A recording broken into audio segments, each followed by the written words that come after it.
A lot of y'all are probably wondering who the hell is Bobby Garcia, and today you're gonna find out.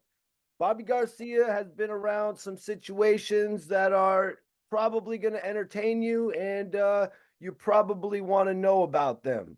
You probably want to know about them because they involved your favorite rapper. So stick around, and if he's not your favorite rapper, he's probably in your top 10. Facts. Pop in Bobby Garcia. I'm chilling, Mike T. Regular, man. Just doing what I gotta do.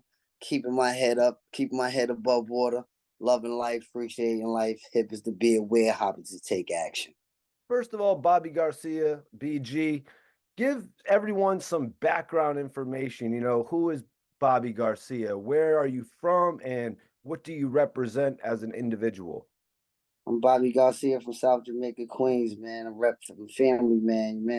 You know what I mean? Rep the Lost Boys, the Lost Boy Mafia, G family, Garcia family, Southside, Mr. Southside, hood favorite. It's just like, Southside is mine. I'm home. Yeah, also let everybody know like where you're from and how you got started in the music business, like which label did you get down with and what was your role? Oh man. Universal was the first label that I started really running around with. But we started off with Marcion Records, Phil Russ, Streak of Neck. You know what I mean? It was Streak of Neck in the streets. You know what I mean? My boy Cheeks, he got all his brothers tatted around his wrist like a bracelet. You know what I mean? We got Queens Most Wanted. He got G Family. Got Streak of Neck. He got J and J. You know what I mean? He got the boys around his wrist that's tatted, that's been rocking on the road with him forever. You know what I mean? But yeah, with the Marcion Records groomed me. Me and Struck Bands, my brother, Riz Gates and Greco, I don't know, threw up some cash, finished the album with the brothers, had some mixtapes out back then. Hitting the streets, 1,000 people will say yeah, 1,000 people say no. It's just like waking up saying good morning. Everybody ain't gonna say good morning to each other. The people that speak to people and you'll say good morning to 1,000 people, but 1,000 people might not say good morning back. Some people will, some people will. That's just like with the music. When you're waking up and you're selling them CDs and dishing them out there and you're going with a word of mouth, 1,000 people will say no, 1,000 people will say yeah. You know what I mean?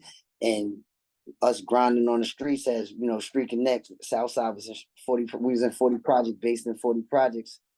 Me and Cheeks got together through family, and then next thing you know, he invited me up. We was going to. He was with Universal. Ty was still alive at this time. You know what I mean? Freaky Ty was still alive at this time, and us watching them do music and being up at Universal. Charles Sue was the manager, I believe. Yeah, because Charles Sue was a cool brother. He was the manager. And seeing the game, I'm around a lot of brothers in the streets. I come from the streets. And what I was taught that a lot of street niggas could tell you about the game, but they can't show you about the game.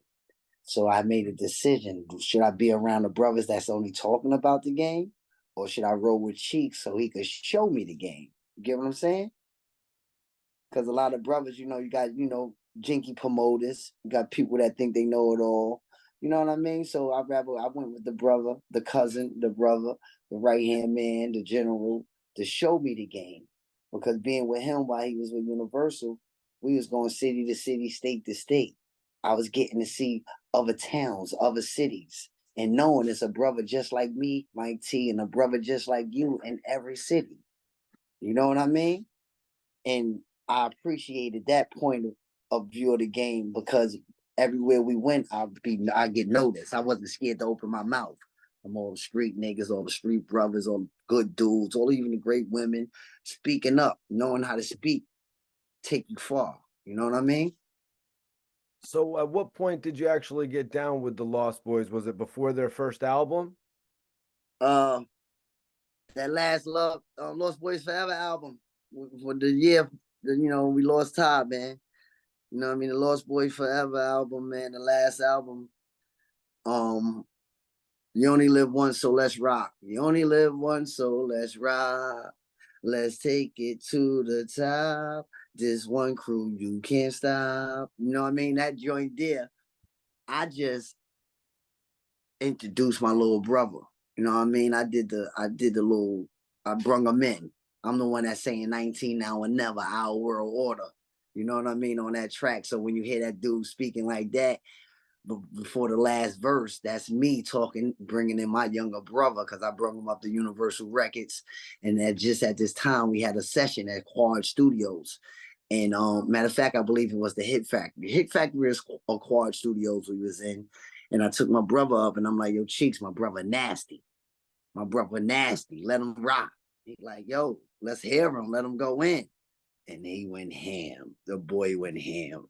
You know what I mean? So, and not even that, I'm on Can't Hold Me Down. You hear my voice and on that joint, Can't Hold Me Down. Can't Hold Me Down. Yeah, I'm on that joint with Cheeks. And then the joint he did with he had his Aunt Queen talking on there. You hear my ad libs on New York City. You know what I mean? And then I was learning the game because as I was working, one of the engineers hit me with, Bob, you're always up in the studio all the time and you get compensated for being in the studio and working on the records and part of the team.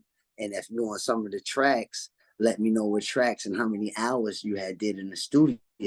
And that's when I realized, like, wow, when you record these tracks in the studio and you with the entourage and you on these on a song, that Universal compensates you for hours that you work.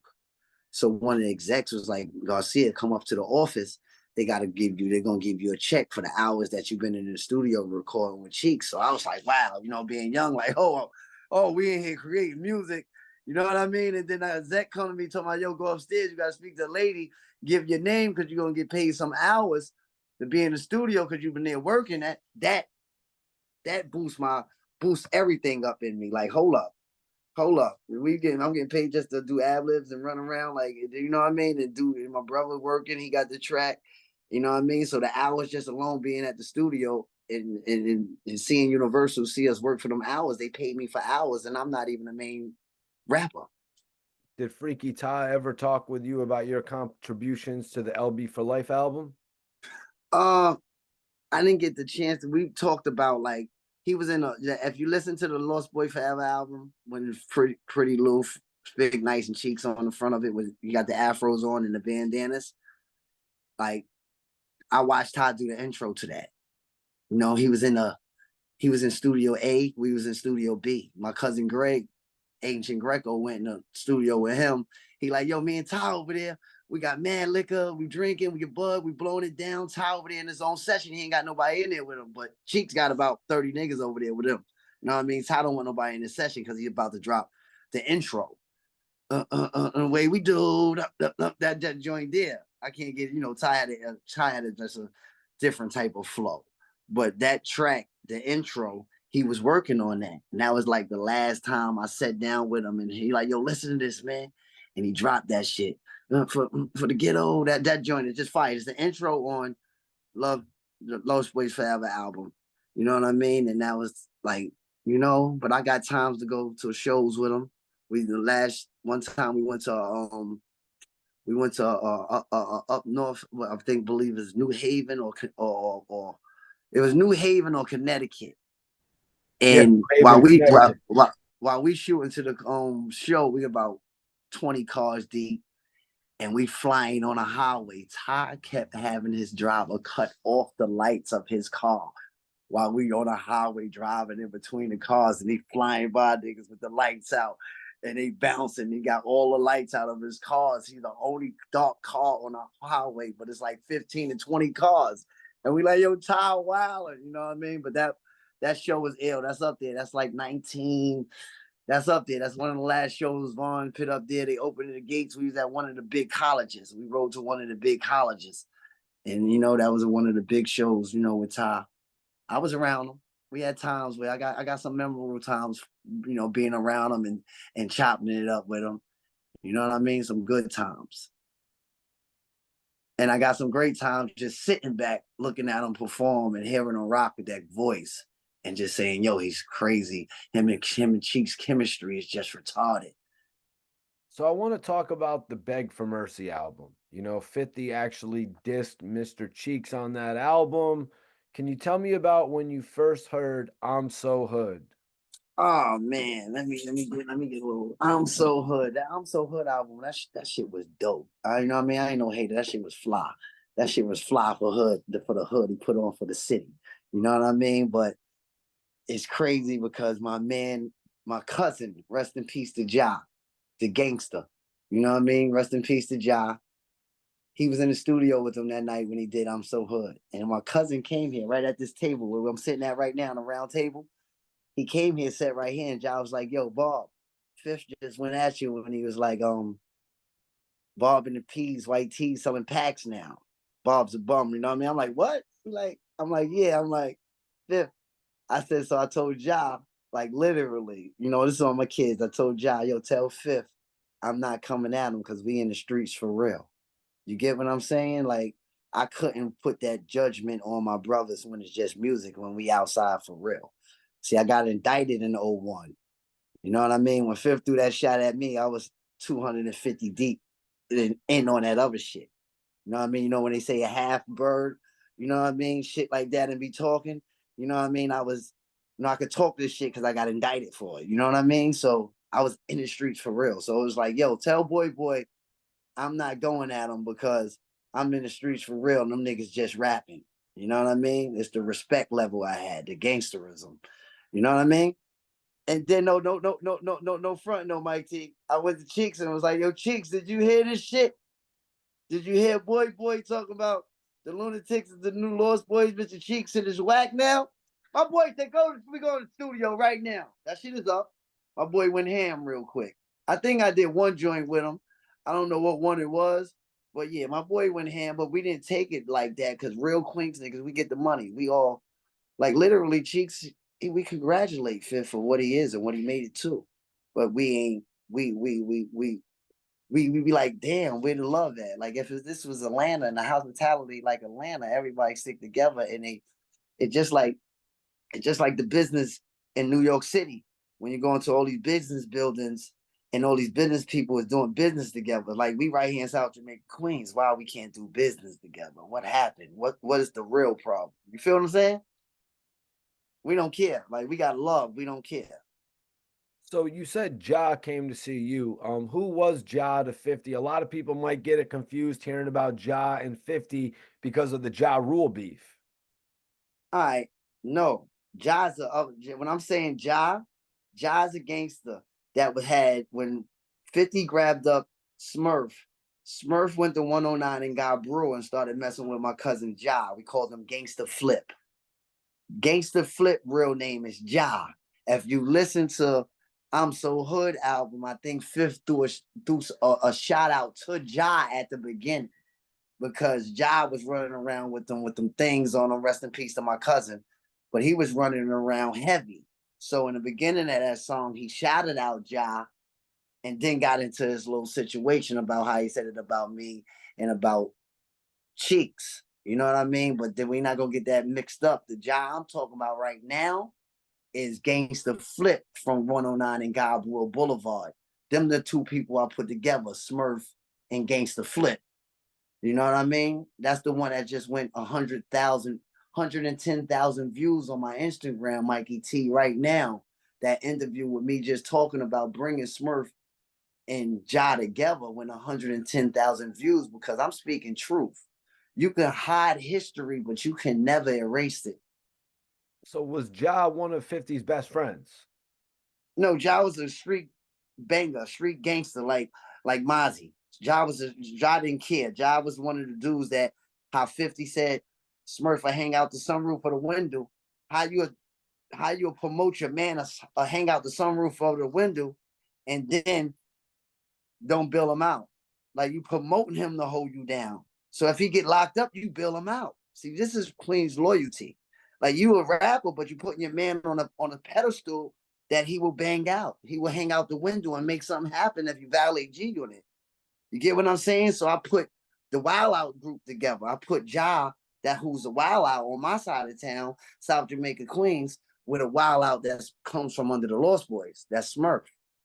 So were you shocked when 50 dissed Mr. Cheeks on his Beg for Mercy album? You know what I mean? This was his second release on Interscope after Get Rich or Die Trying. Did it shock you that he would diss from his own hood? Yeah, it didn't shock me because he the biggest bully. You know what I mean? When it's through music and you ain't outside for real, you can say what you want to say, but keep it 100. We got love for you, have love for us. I ain't never been a bum, and Cheeks ain't never been whack. So that's why we was like, wow, where you get this courage to come at us at? Where you get the courage to come at dudes that respect you and know that we very well respected and we step on toes too. So we was like, you know what? This shit is just music. Leave this shit alone. You know what I mean? Because Cheeks is in the game, and Mr. Cheeks, Universal. You know what I mean? We've been saw this shit before G Unit could come up. We appreciate the game for giving them a shot. And when you get on, get on. Because if you would have came to Cheeks, and Cheeks would have did a track with you. Love is love. You know what I mean? We never act big-headed. Cheeks not a big-headed artist from South Jamaica, Queens. Cheeks is a general and a superstar that helped every young artist out in his neighborhood that he rocked with. And that's what you got to respect about that boy. So he dissed Mr. Cheeks, but he also mentions Bobby.